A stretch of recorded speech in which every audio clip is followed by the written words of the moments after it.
Hello world, welcome back. Sorry about this daily video. I should have put out a video a little bit earlier when I came back from BC's, yeah. So when I landed in California, I was going to pull in the provincials on 420, but I pulled out. What happened was some opportunities presented themselves and a little bit spontaneously, and I'll get to that in a second. I'll talk quickly about the BC's. BC's was a great event, one of our largest ones I've ever been to. We had Armed Sports Entertainment come up and help run the event, which was really good. They did a really good job making it streamlined and getting it done really quickly. We had 3 tables going, lots of great guys, lots of new competitors, lots of strong guys. But Prince George Iron Arms showed up. All the guys from the club, they did so well. I was really happy and proud to watch them. I recorded the provincial, so if anyone wants to watch it, they can see that. Prince George Iron Arms also took home the team trophy for another year, so that puts us at 2 years. Should be 3 years in a row, but we'll do that again next year and start the consecutive dynasty of Prince George Iron Arms. I'm really proud of the guys, like I said. After that, just did some traveling around Vancouver with the family. Went to Stanley Park, did some of the family photos. We do kind of in the big trees and stuff like that, walk around, and the girls really love the ocean, and who doesn't really? I love being near the water too. So went down there, ate some food, came back home. So the opportunity was that I could travel to England and do some training with some of these local blokes. So that was the plan. So that's why I pulled out. I didn't go to the didn't do the provincials because I had another opportunity arise, and I talked it over with my wife, and I couldn't let this one pass up. So here I am. I'm here right now at Stonehenge, making this quick little video about a little bit of recap of everything of England. I won't get too much into details, just more about my experiences here and kind of that stuff. Everybody is so friendly and so nice. One thing I can say about England, compare it to, it's kind of like British Columbia and Virginia, Maryland put together. Lots of green grass fields, green trees, but a lot of hills. A lot of hills like BC. Beautiful horses, all types of livestock. Just looks like they're free to run around, and it's kind of like the stuff you see in the movies, and it's true. All the architecture is really old and kind of like rustic. You know, a lot of stone and wood and lots of big pillars and arches and stuff like that. That's really neat too. To get here, I had to rent a car. That was a new experience for myself, driving on the left side of the road. Well, it's not my first time driving on the right side of the car, but driving on the left side of the road. But it took a little bit of getting. So what I tried to do was drive down some of the side streets to kind of get used to it. And it didn't help. The side streets are more fucking narrow, and within 5 minutes I hit and broke passenger side mirror on over here, smashed it right off. I was like, shoot. Oh well. So I was like, okay, really nervous about that, didn't like it, but got back in the car, got on the highway. It got better once I got by on the highway, got a little easy. One thing also, like when you're driving, in the right side, you always feel like you're over the line, but you're not even close.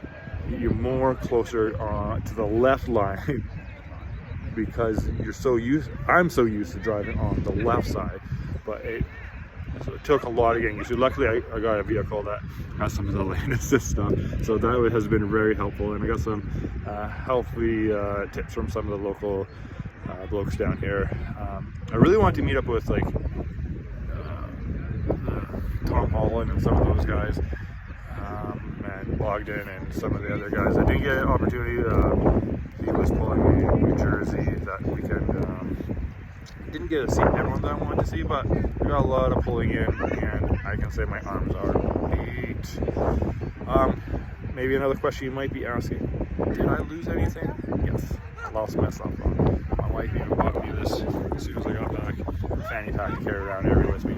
I left it in the cab, and by the time I realized, it's too late. But I was able to track it down. One tip I could say is what saved me was having a second device and being able to track it down that way. The guy didn't even notice it was in the back seat, and I had fallen asleep and left it in the little cubby. I should not put anything in the little cubbies. Just put them in my pocket. Anyways, tracked it down to the mall and picked it up. Went to the mall. The mall was an experience. I didn't plan on going to any malls or anything like that. It was I can't remember what it was called. I got some pictures of it though. But the mall was really cool too. It's kind of like stone and tile, really fancy. Everybody was nice. Lots of cool shopping. Saw Tim Hortons. Saw a lot of other cool North American staples that I didn't expect to see here. So that's kind of neat. Yeah, England's been really cool. I really liked the countryside, driving through the countrysides and seeing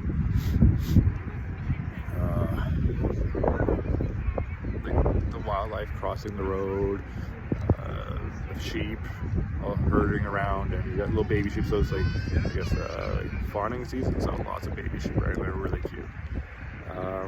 And the hillsides, let me just see if I can do a quick little spinner here.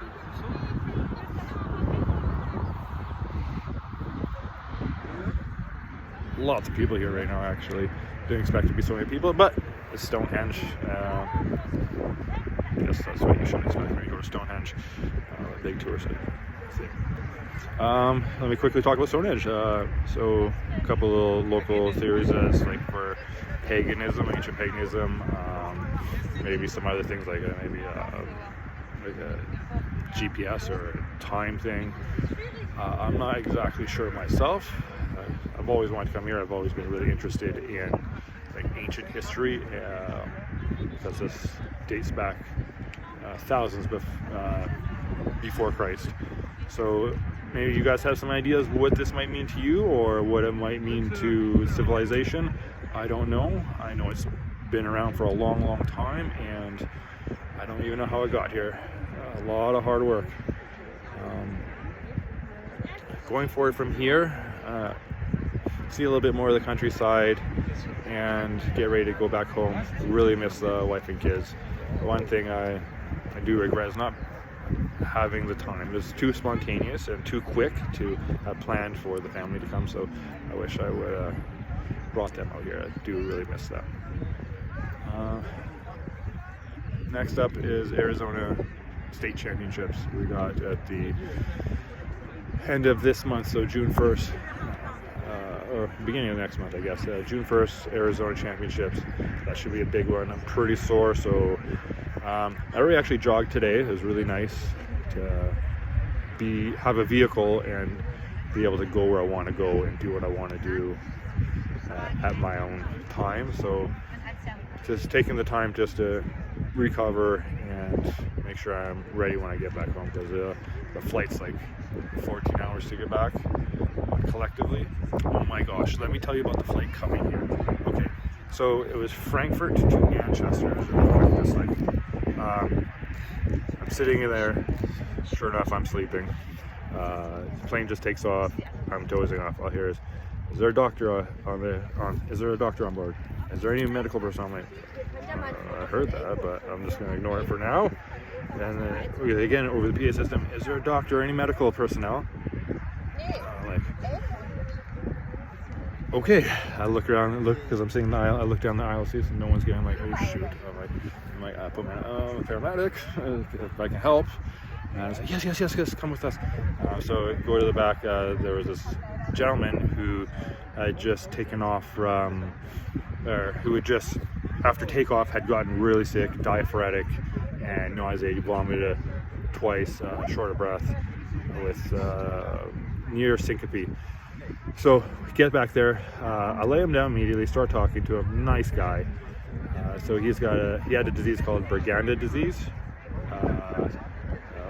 basically long QT syndrome. His heart rate is good, but precaution, I put the AD pads on, talked to him, He was quite hyper. Anyways, long story short, we get him there, get him home safely. Everyone was really panicked and very appreciative that I was there. And actually, Lufthansa, thank you very much. They actually sent me like a credit thanking me for my help on the aircraft and helping me with the situation. It was quite the ordeal, but to me it was really exciting and really fun to be a part of, even though I didn't want to be initially a part of it. But it made the flight go a lot better. So the last like hour and a half, made it go by much quicker. And I actually felt very good afterwards. I got to meet with the other paramedics there. I did a 12 lead, did some rhythm checks. He went to the hospital. He actually messaged me later on and said that he had an inner ear thing going on. So luckily, there's nothing serious. And I'm really happy to hear that. The last thing you ever want to do is get on a plane, think you're doing something that you're a dream, and life like that happens. Anyways, enough of that. Going forward, see you guys in Arizona. I'll put out some pictures and videos. Let's keep this going, and see you next time.